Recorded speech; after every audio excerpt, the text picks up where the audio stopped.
इसमें तो माहौल भी नहीं बनेगा ना, ये तो भाई हो चुका है सब कुछ। एक बात जो आपने महिला वोटर वाली कही, ये जो मैं और लोगों को सुन रहा हूं, देखिए हम हमारे कहानी कुर्सी के मेहमानों से या शाम को हम प्रोग्राम करते हैं कॉफी, उसमें जो गेस्ट आते हैं इनसे हम रेगुलर बात कर रहे हैं। मुझे मालूम है कि इनके पास मतलब इनके मन में क्या बात है, वो लगातार आपके साथ शेयर कर रहे हैं। जब कुछ नए लोग मिलते हैं उनकी बात तो उसमें लगता है कि क्या हमने अभी तक जो समझा क्या वो मैच कर रहा है इनकी अंडरस्टैंडिंग के साथ। तो मुझे जब कुछ ऐसे लोग नहीं मिले, नए लोग, उन्होंने जैसे इसका सवाल का जवाब दिया, वो ये मानते हुए कि हाँ बीजेपी के पक्ष में वोट पड़ा है। सवाल आपका ठीक है कि महिला वोटर क्यों जा रही है ममता बनर्जी से दूर। उन्होंने कहा आप महिला वोटर की साइकी को एक आम वोटर की तरह क्यों नहीं मानते, भाई उसको भी और चाहिए। दिल मांगे मोर वाली बात है, वही चल रहा है, सारी योजनाएं चल रही थी, उसको मिल रही है, लाभ मिल रहा है, लेकिन फॉर ग्रांटेड हो जाता, हो गया, मिल रहा है, ये तो हो गया, इसको तो मैंने मान लिया फॉर ग्रांटेड, ये मुझसे कोई ले नहीं सकता वापस। इसके आगे बताओ क्या है आपके पास देने के लिए? बीजेपी ने उस पर आगे वादा किया हुआ है। अभी सुबह मेरी कोलकाता में एक अपने पुराने मित्रों में से जर्नलिस्ट है, उन्होंने बात की, उन्होंने कहा कि भवानीपुर को ध्यान रखिएगा, भवानीपुर टफ सीट है ममता जी के लिए। तो फिर बताइए ये मतलब। और दूसरा उन्होंने कहा ममता बनर्जी से पर्सनली लोगों को प्रॉब्लम उतनी नहीं है। अभी भी ममता बनर्जी अगर उनके लिए कोई अलग से पोल कराया जाए तो उसमें नंबर उनको अच्छे ही मिलेंगे, लेकिन ममता बनर्जी की पार्टी का जो स्ट्रक्चर है, इस सरकार के जो तंत्र बना हुआ है, और खास तौर पर उन टीएमसी का वर्कर जिस तरीके से वो लोगों के सामाजिक जीवन में घुस चुका है, और उसको कट मनी कह लीजिए, सिंडिकेट कह लीजिए, हर आदमी जो बंगाल से आता है वो यही शब्द इस्तेमाल करता है। हर आदमी तो झूठ नहीं बोल रहा होगा, हर आदमी गलत नहीं बताएगा। तो वो इंटिमिडेशन, वो मेरे घर के अंदर किसी एक दादा का, किसी पार्टी के आदमी का दखल, वो लोगों को अब मंजूर नहीं है। लोग उससे मुक्ति चाहते हैं, और वो लोग कहते हैं कि भाई इसी के लिए तो हमने लेफ्ट को हटाया था, इनको लाए थे, 15 साल से ये भी वही कर रही हैं। तो ये वो बातें हैं जो महिला वोट को भी ममता बनर्जी से दूर लेकर के जा रही हैं। सर जरा बाकी एजेंसियों का एक साथ दिखा देता हूं, फिर आपके पास में आता हूं। पोल ऑफ पोल्स, अभी तो हमने मेट्राइज की बात की है, इसके अलावा 5 सर्वे आपको मैं और दिखा रहा हूं, देखिए आपकी स्क्रीन पर आ गए होंगे। पीपल्स पल्स, ये टीएमसी को 177 से 187, मैं जो आपको 6 सर्वे दिखाऊंगा उसमें से एक ही ये सर्वे है जो टीएमसी की सरकार बनाने का दावा कर रहा है। 177 से 187 टीएमसी, 95 से 100 बीजेपी। ये पीपल्स पल्स का सर्वे है। पी मार्क सर्वे कह रहा है टीएमसी 118 से 138, बीजेपी 150 से 175। मेट्राइज से भी ज्यादा सीटें दे रहा है बीजेपी को। पोल डायरी, टीएमसी 99 से 127, बीजेपी 142 से 171, इनका मार्जिन ज्यादा है, 30 सीटों का मार्जिन लेकर ये चल रहे हैं। चाणक्य स्ट्रैटेजीज, टीएमसी 130 से 140, बीजेपी 150 से 160, मार्जिन कम है, क्लोज फाइट बता रहे हैं। प्रजापोल 85 से 110 टीएमसी, 178 से 208, ये मैक्सिमम जा रहे हैं, हाईएस्ट जा रहे हैं बीजेपी के लिए। ये 200 के पार भी दिखा रहे हैं बीजेपी को सीटें मिल सकती हैं, ये प्रजापोल है। 6 में से 5 सर्वे कह रहे हैं बीजेपी की सरकार बनेगी, एक सर्वे कह रहा है कि वो टीएमसी की सरकार बन सकती है, और एक सर्वे, 2 सर्वे बल्कि मैं मेट्राइज को भी उसमें रखूंगा, मेट्राइज और चाणक्य स्ट्रैटेजी, ये क्लोज इलेक्शन जो है दिखाई देना। इतना क्लोज है कि इन्हीं के अगर आप उसमें चले जाएं मार्जिन ऑफ एरर में तो भी अल्टा पल्टी हो सकती है।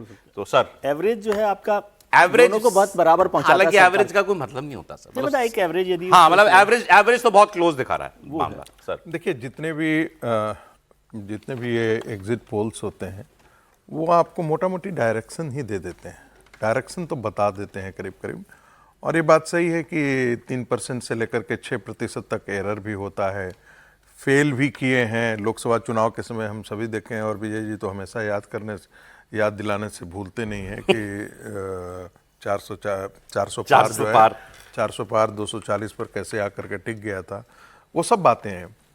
मूल बात यदि आप देखेंगे, कुछ चीज़ें तो ऐसी होती हैं जो हम लोग भी देख करके बातें करते हुए हम लोग जरूर कहते थे, और हम तो खुल करके एक आध बार कहानी कुर्सी में भी बताया बोल भी चुके हैं कि भाई 2024 का जब चुनाव था और सभाएं होती थी तो जो इको होता था ऑडियंस से, वो उस प्रकार का दिखता नहीं था, तो मन के अंदर लगता था। तो 2 चीज़ें होती हैं, एक हम जो चाहते हैं और एक जो होता है। तो हमारे चाहने से हम कोई सब न्यूट्रल जिसे कहते हैं ना, कई बार उसमें भी होता है, हम जानते हैं कि डीएम के वहां अच्छा करने जा रही है, ये बहुत क्लैरिटी है, लेकिन आप चाह रहे हैं कि ये लेकिन वहां हम नहीं कह सकते कि भारतीय जनता पार्टी है। लेकिन जहां पर कांटे की टक्कर होती है वहां पर कहीं ना कहीं आपका अपने अंदर का बायस भी जो है वो निकल करके आ जाता है। तो इस इस जो जितने भी सर्वे हुए हैं उसमें मैं ये एक चीज बहुत दिखाई दे रही है, डायरेक्शन बहुत साफ है। और ये पहले दिन से हम कह रहे हैं कि बंगाल के जितने भी लोगों से मिला है उन सभी ने कहा है इस बार परिवर्तन होने वाला है। यस। दूसरी बात जो है, ममता बनर्जी के लिए एक सबसे बड़ा पॉजिटिव पॉइंट ये था कि वो 33% या 30% से शुरुआत करती थी। ठीक है, साउथ बंगाल माना जाता था कि भारतीय जनता पार्टी के लिए बहुत कठिन जो है वो एरिया है। वहां पर जो है वो जिस प्रकार इस बार पोलिंग हुई है वो अपने आप में बहुत बड़ी कहानी है। और इसलिए बड़ी बड़ी कहानी है क्योंकि 34% मतदाता जो है वो नॉन बंगाली हिंदू है।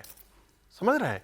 और ये नॉन बंगाली हिंदू का मतलब है जो बिहार से गए हैं, उत्तर प्रदेश से गए हैं, जो झारखंड के बंगाली झारखंड के हिंदू हैं, वो मारवाड़ी हैं, जो गुजरात से भी हैं, सिख हैं, वो सब हैं। वो जो वहां पर जो पूरा कलकत्ता, हुगली, हावड़ा इन सबों में काम कर रहे हैं वो इन ब्लॉक वोटिंग करते हैं भारतीय जनता पार्टी में। 1-2% की अपवाद की मैं बात नहीं आता, लेकिन वो इन ब्लॉक वोटिंग करते हैं। और जो बंगाली मुस्लिम्स है वो 42% के आसपास है। इस जो बंगाली हिंदू जो है वो 42% के आसपास है। तो बंगाली हिंदुओं में भी एक प्रकार का एक प्रकार का डिवाइड खास दिख रहा था। और वो उनको जो लगता था कि ममता बनर्जी ये जो बार बार बंगाली नॉन बंगाली कर करके और बांग्ला संस्कृति करके कह रहे हैं ना, ये हमारे लिए धीरे धीरे खतरनाक। और इसका सबसे बड़ा मार्कर है कोलकाता और आसपास के इलाकों में वोटिंग होना। आप जहां भी देखिए 27 और टोटल आप देखिए, टोटल जिसे आज कहते हैं ना कि भाई एक सर्वे एक आकलन ये भी किया जा रहा था कि भाई देखिए आपने तो 1 करोड़ के आसपास का निकाल दिया, 90 लाख आपने निकाल दिया, तो इसीलिए 90% नहीं, 27 लाख ज्यादा नेट वोटिंग हुआ है। तो ये कौन लोग वोटिंग किए हैं? जो पहले नहीं जाते थे। 85% के ऊपर कलकत्ता में वोट पड़ने का मतलब ही क्या है? हाँ, मैं किसका वोटर नहीं जाता था, एक बात आप बताइए, किसका वोटर नहीं जाता था? जो सत्ता तंत्र होती है, चाहे वो कोई भी हो, यदि उस प्रकार की विचारधारा से है कि हम दूसरे को नहीं जाने देंगे, तो वही तो दूसरे को रोकती है। जो दूसरा है, जहां से काउंटर आ सकता है, उसको रोक देती है। उनके उसके करने के बहुत तरीके हैं। उनका वोटिंग आई कार्ड लेकर के पहले ही रात में रख लिया जाता था, उनको वोटिंग पोलिंग बूथ तक जाने नहीं दिया जाता था, तमाम प्रकार की चीजें कर देती थी। वो चीजें इस बार नहीं हुई है और ये उम्मीद की किरण दिखाती है।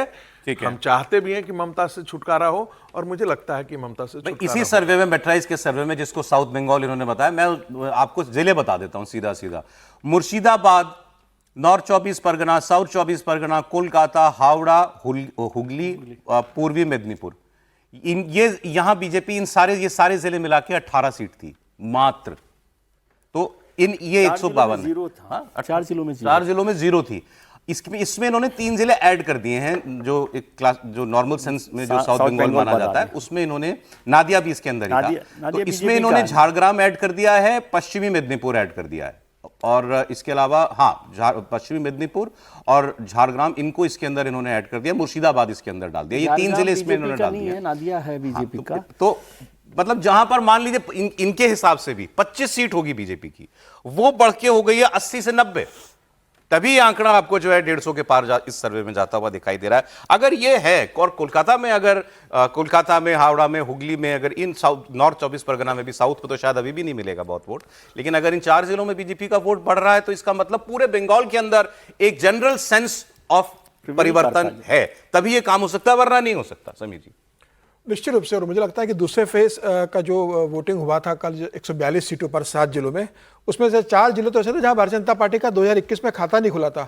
दक्षिण 24 परगना है, कलकत्ता है, हावड़ा है और पूर्व बर्धमान का जो एरिया है, वहां भारतीय जनता पार्टी का खाता नहीं खुला था। और अगर आप कल वोटिंग का परसेंटेज देखेंगे तो कलकत्ता में 27% ज़्यादा वोटिंग हुई है वहां पर।